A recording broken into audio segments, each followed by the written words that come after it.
Y ahora de viva voz, Hamlet Almaguer, diputado federal de Morena. Estimado diputado, te habla Jorge Armando Rocha. Gracias por atender esta comunicación, esta entrevista. Muy buenas tardes, Jorge Armando. Un saludo para ti y para toda la audiencia de Sin Censura. Un gran día con mucho movimiento.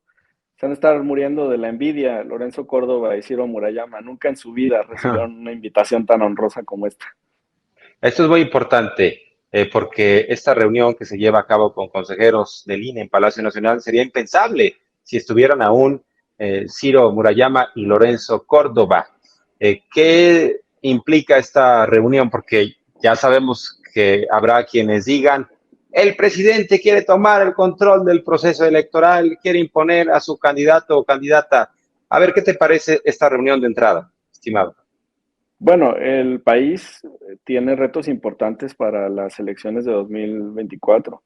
No solo la elección presidencial, sino la concurrencia con 9 gubernaturas, 3 muy grandes, por cierto, la jefatura de gobierno de la ciudad, que tiene 24 distritos federales, Jalisco, mi estado, que tiene 20, el estado de Veracruz, que tiene 19, y un par de estados entre medianos y grandes, que son Chiapas y Guanajuato, que tienen algo así como 14, 15 distritos cada uno. Entonces, es una elección muy grande, implica también la renovación de la mayor parte de los congresos locales, alcaldías de ciudades capitales, la Cámara Federal y el Senado de la República, por supuesto.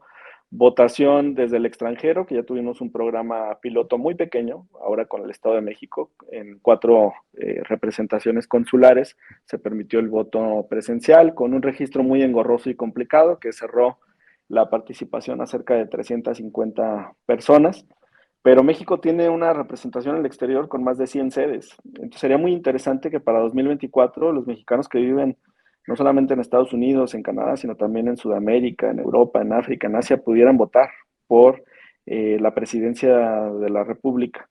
En ese sentido, pues es muy sano que se tenga diálogo con el Instituto Nacional Electoral para la organización, para garantizar la seguridad, el traslado de los materiales electorales, el apoyo que tiene que venir de todas las instituciones del Estado mexicano y del gabinete presidencial, por supuesto, la Guardia Nacional, ya mencionábamos a la Secretaría de Relaciones Exteriores, la Secretaría de Gobernación, que está involucrada también con contenidos en radio y televisión. Son aspectos que se tienen que tocar, que se tienen que trabajar y qué bueno que sea en este momento, con pleno respeto a la autonomía del Instituto Nacional Electoral, Jorge Armando.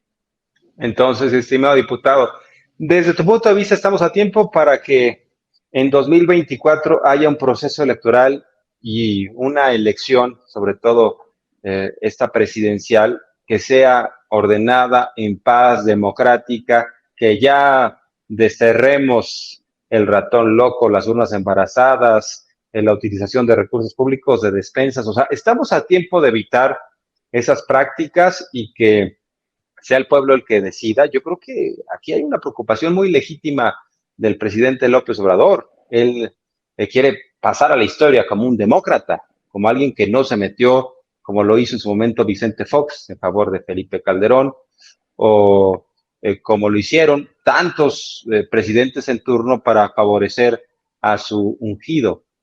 ¿Tú crees que estamos a tiempo? ¿Tú crees que hay un ánimo en este INE renovado también de lograr eso? Sería importante porque además de estas operaciones micro que tú comentas que impactan en algunas casillas y que con una articulación podría ser generalizada, el problema más importante, el riesgo más importante para las elecciones está en el sistema financiero, en el flujo de recursos ilícitos y su inversión en las campañas. Vamos a publicar un artículo en la revista del Instituto Nacional de Formación Política, se los vamos a compartir cuando ya esté impresa la revista Conciencias, pero enfocamos la primera parte de este artículo en un régimen que ha implicado una regresión en los criterios del Instituto Nacional Electoral a partir del año 2003 y hasta ahora.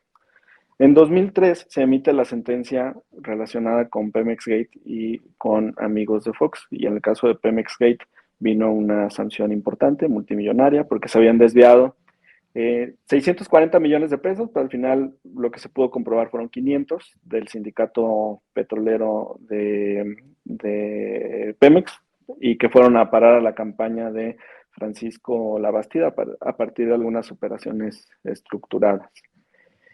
Luego ya en 2013 se tuvo el caso Monex, que se aplicó a la elección presidencial del 2012.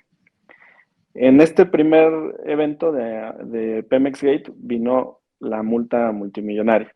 En el segundo caso, en el de Monex, solamente se computaron 50 millones de pesos provenientes de cerca de 8,000 tarjetas que estaban suficientemente provistas de recursos. Se sumaron esos 50 millones al tope de gastos de campaña de Enrique Peña Nieto, pero ya no hubo una multa, ya no hubo una sanción. Y ahora, en 2023, el Instituto Nacional Electoral, todavía en los tiempos de Lorenzo Córdoba y Ciro Murayama, determina enterrar la Operación Zafiro, con la cual desviaron recursos de algunos gobiernos estatales para inyectarlos a las campañas de los partidos de oposición. En este último caso no pasó nada porque bajo el criterio del Instituto Nacional Electoral el dinero nunca entró a las cuentas de los partidos y esto pues viola el primer precedente que te decía de Pemex Crédito. Entonces, si vemos una regresión en los criterios de la autoridad electoral, si vemos un riesgo de que se puedan influir estas elecciones con aportaciones multimillonarias de corporaciones privadas, de grupos de interés, de gobiernos extranjeros. Por supuesto, también está el riesgo del involucramiento del crimen organizado. Entonces, qué bueno que exista este diálogo en este momento, Jorge Armando. Sí. Sí hay condiciones para tener una elección en paz, ordenada, libre, auténtica, como establece la Constitución, pero sobre todo hay que cuidar eso, el flujo de los recursos. Y bueno, pues será importante que el árbitro no se trate de inclinar en favor del conservadurismo, como sucedió en 2021, bajando Lorenzo Córdoba, Murayama, bajando a candidatos de Morena. A ver, hay otro tema importante. Ya se publicó la convocatoria para este proceso interno del partido en el gobierno. Entre otras cosas, ahí se habla del método de la encuesta para seleccionar a su próximo coordinador o coordinadora. En Movimiento Ciudadano, pues como no sé si no tengan mucho que hacer o de plano se trata siempre de hacer un trabajo sucio, ya se fueron a quejar al Tribunal Electoral a decir que en Morena están violando la ley y que son actos anticipados de campaña. ¿Cómo se van a defender ustedes? No deja de llamar la atención que los propios conservadores dijeron que por ahí de 10 días van a sacar ya su propia convocatoria, sus propias reglas para seleccionar a su candidato o candidata. O sea, lo que critican de un lado están por hacer del otro lado.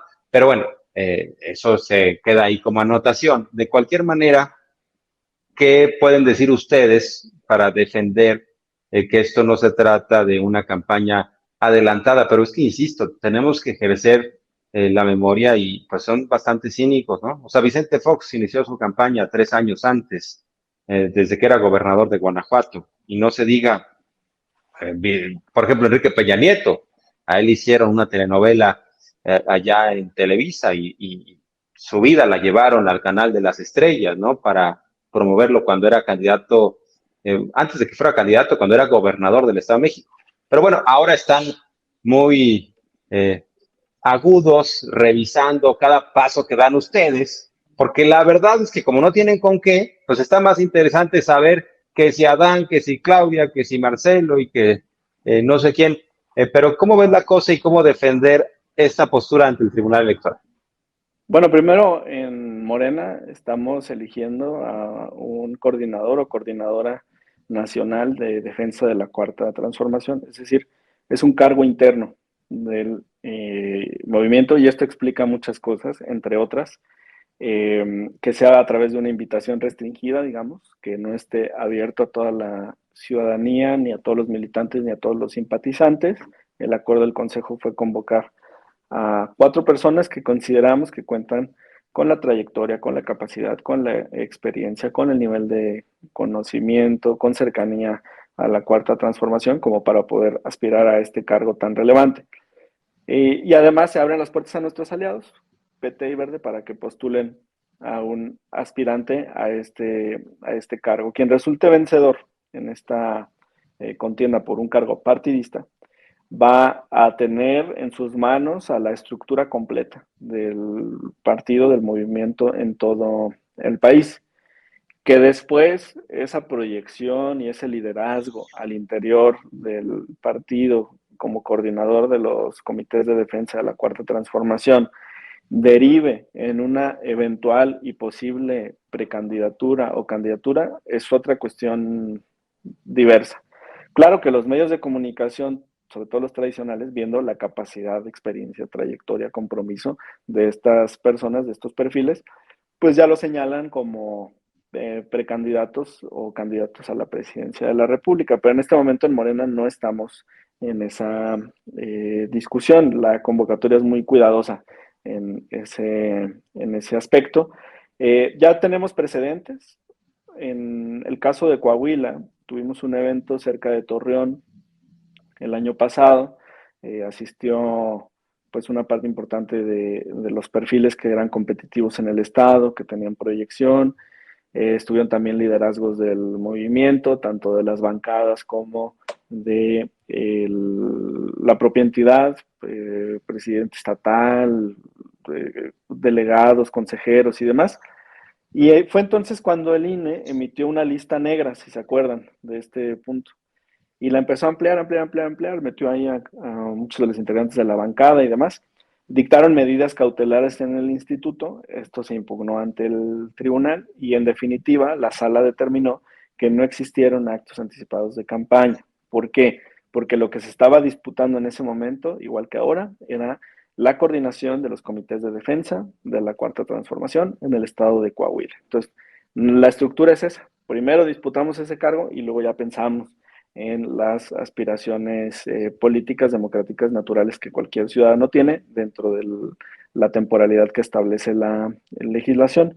Entonces yo te diría, puede que se dicten medidas cautelares en el instituto, puede que intenten frenar a los aspirantes a este cargo intrapartidista, pero yo no tengo duda que si el tribunal mantiene esa línea consistente de criterio jurídico, no va a haber ningún problema, siempre y cuando los aspirantes no expresen un llamado inequívoco, directo al voto.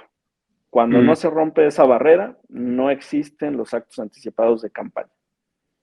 Estimado diputado, por último te pregunto, vi un video del presidente del PAN, Marco Cortés. Él asegura que López Obrador se quiere mantener tras el trono y que sería algo similar a lo que hizo Díaz, Calles o Salinas, que curiosamente son referentes del conservadurismo. Pero tú ves a López Obrador tratando de manejar a un posible candidato o candidata. ¿Tú realmente ves a López Obrador mandando tras el trono?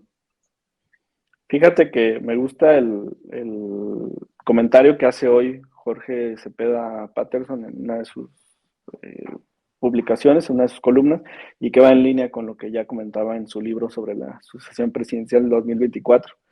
Dice que esta sucesión no es de un presidente a otro, sino de un presidente a un equipo que está integrado por los liderazgos principales del movimiento. Esto a partir del trabajo que se hace al interior del partido. Entonces, yo ni veo dedazo, ni veo dados cargados, ni veo que el presidente de la República esté activo. Al contrario, dice, a ver, piso parejo, salga todo el mundo a competir, dejen sus cargos. Incluso ya pensando en la etapa de gubernaturas y otros aspectos, ya cita al gabinete y a ver quienes tengan la aspiración o el deseo de buscar otra cosa, pues en igualdad de circunstancias, dejar de lado estas responsabilidades. Tampoco veo que el presidente de la República se vaya a meter en la conducción de los trabajos del partido, ni que cuando se gane la presidencia de la República en el 24 vaya a pretender influir en quien encabece estos esfuerzos. Lo que sí está haciendo es fundar un nuevo sistema en el que ya se dejen de lado esas prácticas del viejo régimen, Jorge Armando. Bien, estimado diputado, pues muchas gracias por esta conversación. Gozamos mucho platicar contigo. Gracias. Fuerte abrazo. Buenas tardes. Gracias, Jorge Armando. No te contesté el tema de Movimiento Ciudadano. Ya todos ahí Ah, están bueno, diciendo Safo. pues te digo, o sea, Samuel dice Safo. Yo la verdad es que no veo al gobernador de mi estado, Enrique Alfaro, que esté en condiciones para poder salir a competir por la candidatura presidencial, porque además si deja la silla se le descompone y ahí sí los aspirantes internos de Movimiento Ciudadano pues no va a haber quien los pueda contener, no van a tener reglas y se le complica el proceso sucesorio. No veo tampoco a Colosio con el interés de quemarse en esta elección y perderla. Entonces, pues parece que Dante va a ser el que va a tener que salir a competir y garantizar el registro con el 3% de la votación, Jorge Herman.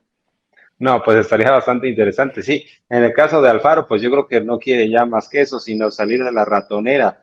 Y bueno, pues Samuel García, o sea, por favor, ¿cómo podría presentarse ante todo el país? Sobre todo con esta visión tan racista, tan clasista. Él es de los que ha dicho que en el sur no trabaja, que en el centro administramos y que en el norte ahí sí trabaja, ¿no? Bueno, sí, como no, para él trabajar es pasársela en el Instagram, subiendo historias. Muchas gracias, diputado. Un abrazo. Muchas gracias, buena tarde, saludos a toda la audiencia. Igualmente. Y bueno, vamos a revisar algunos otros tweets que tengamos por ahí míos y si no, ya también nos vamos despidiendo. Muchas gracias por la confianza. Si había algo por ahí, lo ponemos de una vez. Ah, esto que planteo es sobre Ricardo Monreal. Escribo, se va del Senado. Pues qué bien por Morena, qué mal por la oposición. Pierden a un aliado, ¿no?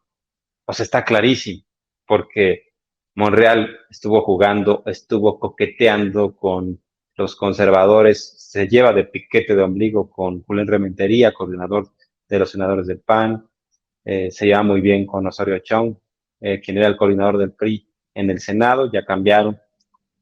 Así que, bueno, también hay que recordar cómo estuvo en el golpeteo en contra del gobernador morenista de Veracruz, Cuitláhuac García.